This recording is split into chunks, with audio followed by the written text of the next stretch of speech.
Selamat pagi, Mak Cuplis. Ucapkan selamat siang, selamat sore, selamat malam. Semuanya diucapkan. Karena kebetulan teman-teman emak selain ada di benua Asia, juga ada yang di benua Eropa. Jadi di saat kita pagi, di sana mereka malam.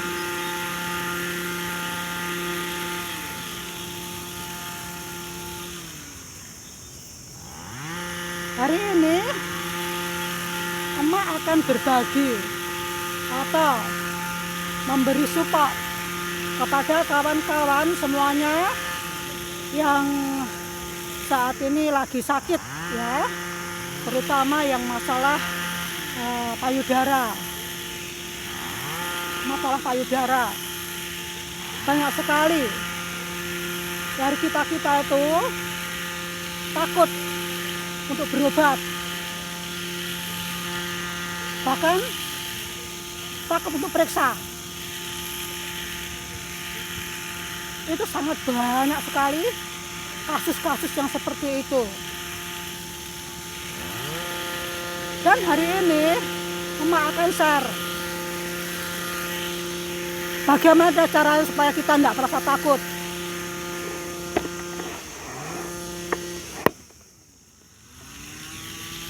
Satu,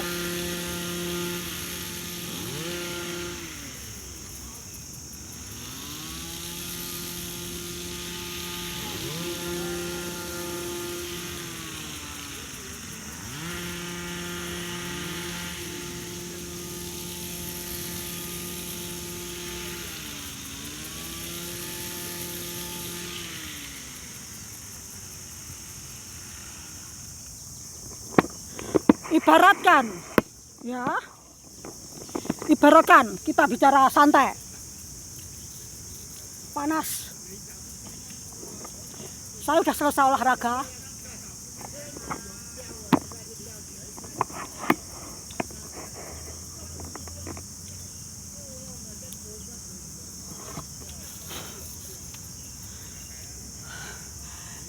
video ini sengaja saya buat untuk sahabat-sahabat semuanya yang saat ini lagi menjalani pengobatan, atau bahkan banyak yang belum berani menjalankan pengobatan, terutama yang punya masalah dengan payudara.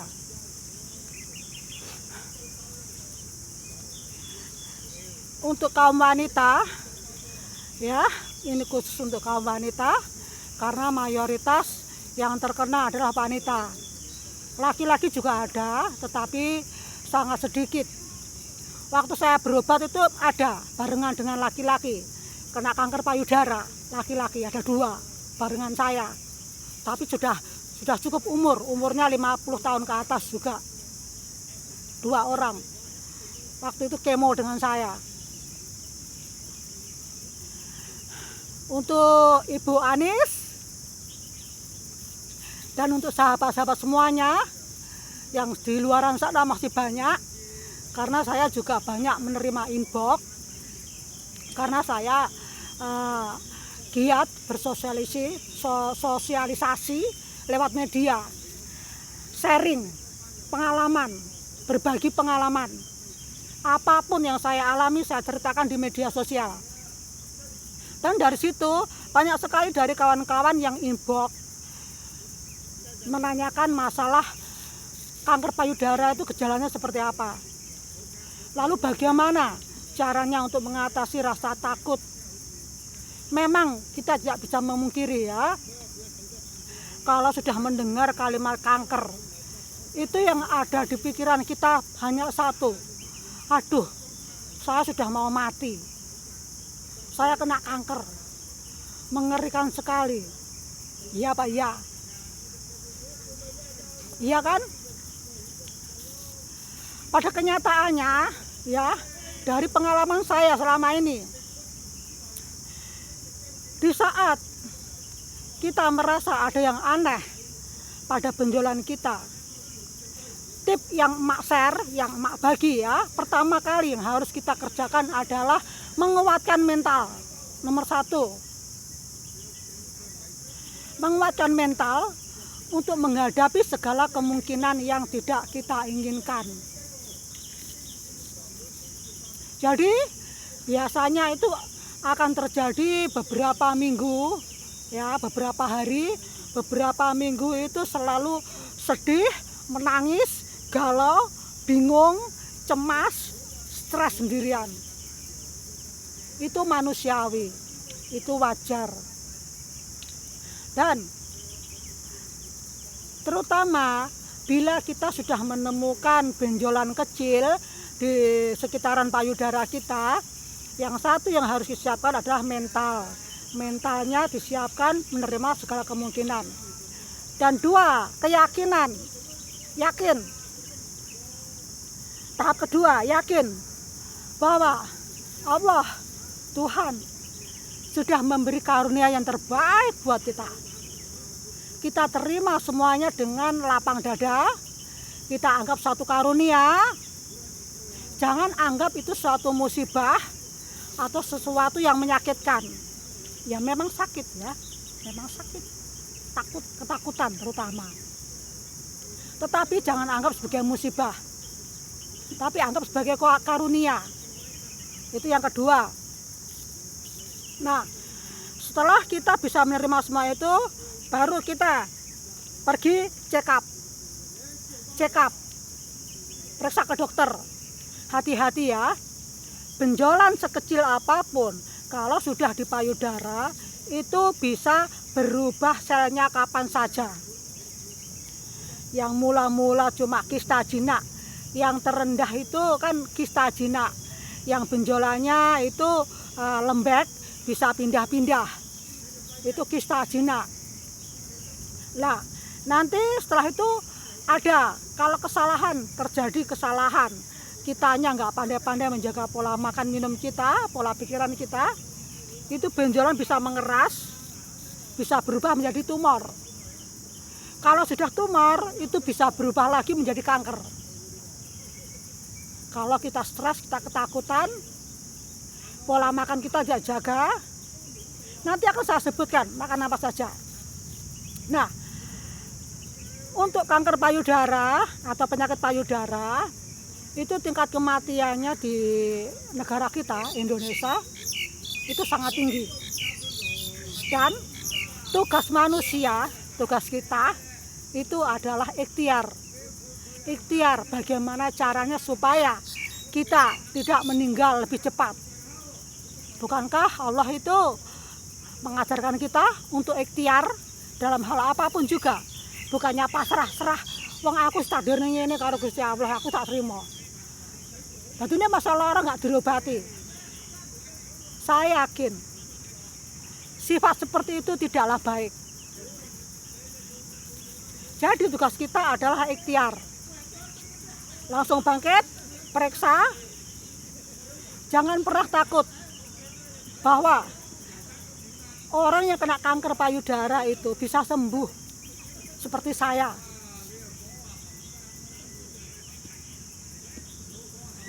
Saya kena kanker payudara setahun yang lalu.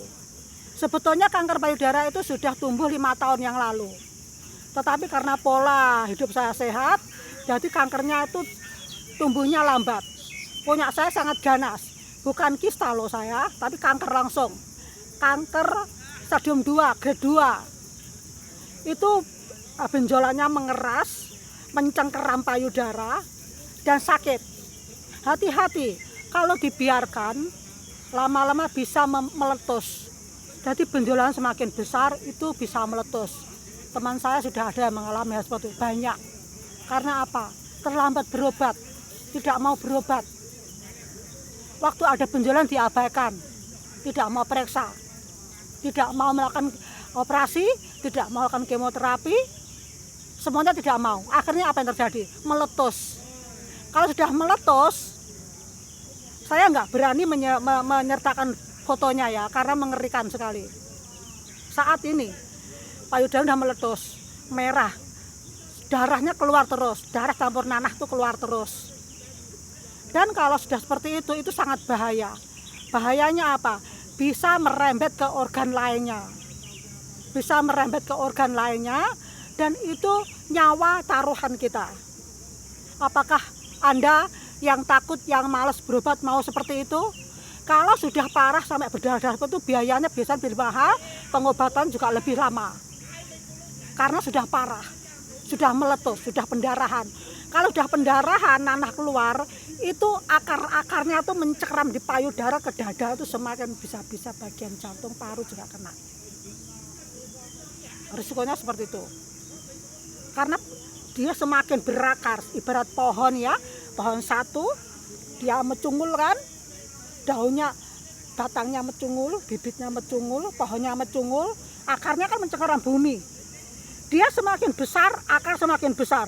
Semakin akar pohonnya semakin tinggi, semakin mencengkeram, semakin dalam. Seperti itu kanker payudara. Jadi, untuk sampean yang punya masalah dengan benjolan, jangan takut. Lebih baik tetap diatasi. Jadi kalau tetap diatasi, ibaratnya tanaman tadi dia baru meletak ya, baru meletak. Akarnya baru sedikit. Itu langsung dikeruk, diambil seakar-akarnya semuanya, supaya tanaman tadi tidak tumbuh, tidak membesar. Kalau membesar, risiko tubuh kita nggak kuat, innalillahi ya, karena sakit sekali. Itu saya alami waktu saya belum operasi. Itu kan kanker saya semakin membesar, satu jengkol begini. Jadi terus akhirnya semuanya diangkat total, semuanya bersihkan. Jadi dibelah di tengah, bawah ketiak sampai tengah, itu dalamnya dibersihkan semuanya. Dibersihkan semuanya, diseset bersih. Dan setelah itu, setelah operasi, jadi kemoterapi. Kemoterapi 6 kali. Beberapa bulan, setelah 5 bulanan. 6 kali itu 5 bulanan. Setelah menjalani kemoterapi dan menjalani radiasi 15 kali disinar. Jadi kalau dioperasi diangkat, akar-akar diangkat, setelah itu sisanya untuk menjaga kemungkinan bahwa kankernya itu masih hidup atau kira-kira mungkin masih hidup, itu di kemoterapi, dibunuh semuanya. Selnya dibunuh semuanya, dan dari situ kita diwajibkan untuk memakan makanan sehat.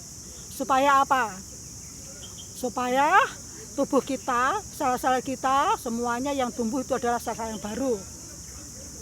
Dan tipsnya, bagaimana supaya kita hasilnya kemoterapi bagus? Supaya hasil kemoterapi bagus, 1, ada 4P. 4P yang harus selalu kita jaga ya.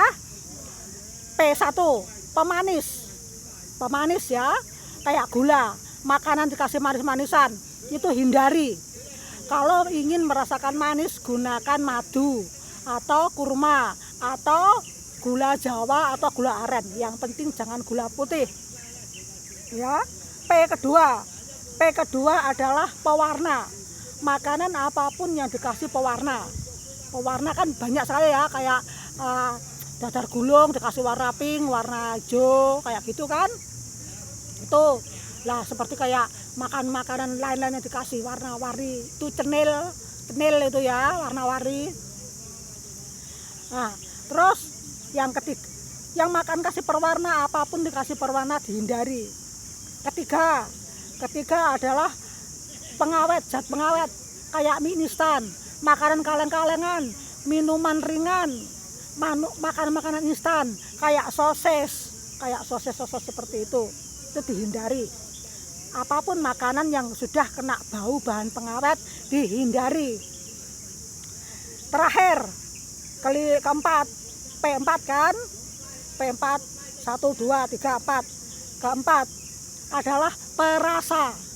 Perasa itu seperti micin, Ajinomoto, Royco, kaldu ayam, sejenis penyedap itu semuanya dihindari. Kenapa 4P harus kita hindari? Sebab keempat ini sangat bahaya buat kita-kita yang mengalami masalah dengan payudara, dengan kelenjar kita. Itu bisa membuat sel kankernya itu hidup kembali atau mengganas.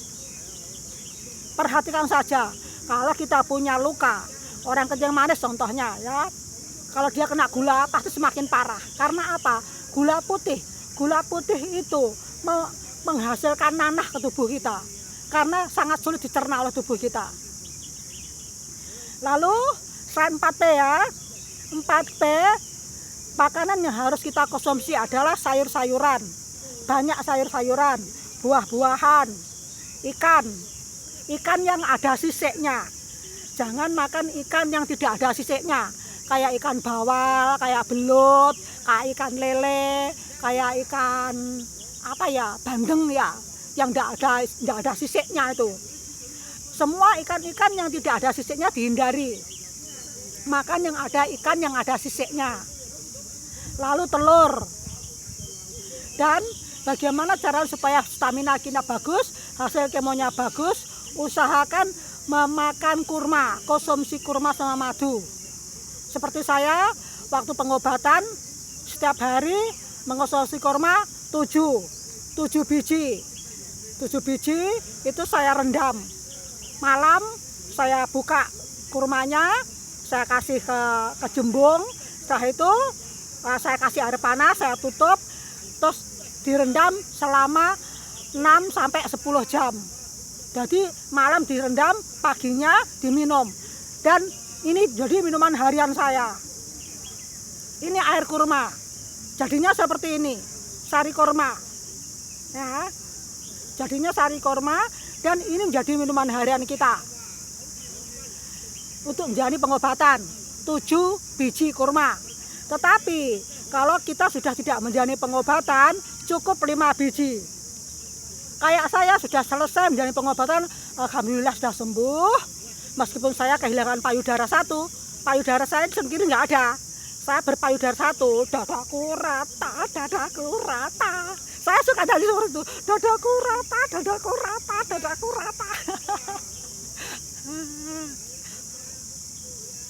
Dan satu lagi, imbangi dengan olahraga, selalu bahagia. Karena bahagia itu salah satu obat yang sangat penting. Memang tidak mudah di saat kita sakit, tapi kita diharuskan bahagia. Di saat kita menahan sakit, kita diharuskan untuk selalu senang. Itu tidak mudah, tapi kalau kita yakin kita bisa, semuanya akan berjalan dengan baik. Untuk Bu Sulis, Bu Anis ya, saat ini saya Ronani Marli dari Tulungagung. Alhamdulillah, saya operasi tanggal 30 Juli 2020. Setelah operasi jadi kemoterapi, lalu radioterapi, dan sekarang saya minum Tamoxifen, terapi hormon selama 5 tahun. Dan bisa dilihat, saya sangat sehat. Saat ini usia saya 48, nanti September 49. Imbangi dengan olahraga.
Nah, kelihatan kan? Kelihatan sehatnya kan? Ya karena benar-benar sehat. Kalau kita itu benar-benar kuat, kita terima dengan ikhlas ujian yang kita saat ini jalani, semangat hidup kita bagus, tanpa kenal menyerah, bahwa kanker itu bukan akhir dari segalanya. Kita bisa sembuh, asalkan kita punya semangat hidup, cintai diri sendiri. Cintai diri sendiri. Jangan biarkan keluarga kita pun sedih memikirkan kita. Kita harus bisa bangkit, kita harus bisa menolong diri kita sendiri, kita harus kuat. Kalau kita pasrah, semuanya tidak akan menghasilkan apa-apa. Apapun yang pasrah itu tidak akan menghasilkan apa-apa. Jadi jalan terbaik adalah berjuang. Bagaimana kita bisa merebut kesehatan kita kembali. Tidak usah takut. Memang efeknya pengobatan itu waktu kemoterapi saya botak semuanya. Tidak punya tenaga. Tetapi kalau kita punya semangat juang yang tinggi, kita punya semangat hidup yang tinggi, obatnya bisa bekerja dengan baik dan hasilnya seperti yang saat ini sampean lihat. Saya sangat sehat, alhamdulillah. Meskipun berpayudara 1, tetapi hari-hari berjalan dengan normal, bisa bekerja, bercanda ria dengan keluarga, dengan teman-teman, dan semuanya baik-baik saja. Jadi untuk Ibu Anis, untuk teman-teman saya yang semuanya banyak yang inbox, yang tidak bisa Mak sebutkan satu persatu, karena banyak sekali dari sahabat-sahabat kita tidak mau identitasnya diketahui publik.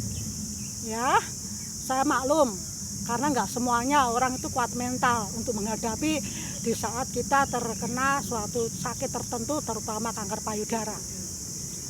Semoga saya rasa videonya saya sampai di sini dan sampean-sampean semua bisa mengambil hikmahnya, bisa mengambil ilmunya, semoga bermanfaat. Saya mengatakan seperti ini karena semuanya sudah saya kerjakan. Ya. Jangan biarkan tubuh kita semakin kesakitan. Jangan biarkan akar kanker itu semakin menggerogok tubuh kita. Jangan biarkan kita menjadi beban keluarga. Sebab kalau dibiarkan semakin parah, kita tak berdaya. Kita tidak tahu kapan kita akan meninggal. Iya, kalau kita sakitnya setahun meninggal. Kalau bertahun-tahun bagaimana? Apa nggak kasihan dengan keluarga kita? Itu yang harus kita pikirkan. Jadi lebih baik bangkit, berobat, semangat tinggi, cinta diri sendiri. Insya Allah kesembuhan itu ada di depan mata. Teman-teman Mak banyak sekali yang sudah sembuh, banyak sekali. Bisa lihat di video-video saya atau di Facebook saya, banyak sekali yang sudah sehat. Dan juga bagi yang menyerah, mari bangkit, mari bangkit, ya. Kanker bukan akhir segalanya. Kita masih bisa berumur panjang, masih bisa sehat, masih bisa bekerja, beraktivitas, berkumpul, bercanda dengan keluarga, ya. Hindari rasa takut itu. Sudah, saya rasa sampai di sini. Nanti bisa dilihat berulang-ulang videonya Mak. Dari pertama bagaimana Mak sharing untuk menghadapi, untuk mengatasi, ataupun agar bisa menghasilkan penyembuhan yang bagus. Tadi sudah Mak share semuanya mengenai makanan, minuman, ya, pola hidup, hindari stres, hindari menangis. Sebab kalau kita stres, itu selnya tuh semakin mengganas. Tetapi kalau kita riang gembira, imun tubuh kita bagus, kita itu bisa melawan sel itu, bisa mencegahnya untuk berkembang lebih cepat. Jadi medis dijalani, psikologi, pemikiran kita dijalani, semuanya dikerjakan. Insya Allah semuanya akan berjalan dengan baik, sehat kembali. Oke, Marasa sama sekian videonya, ya. Semoga bermanfaat. Sampai jumpa lagi di next video. Bye bye.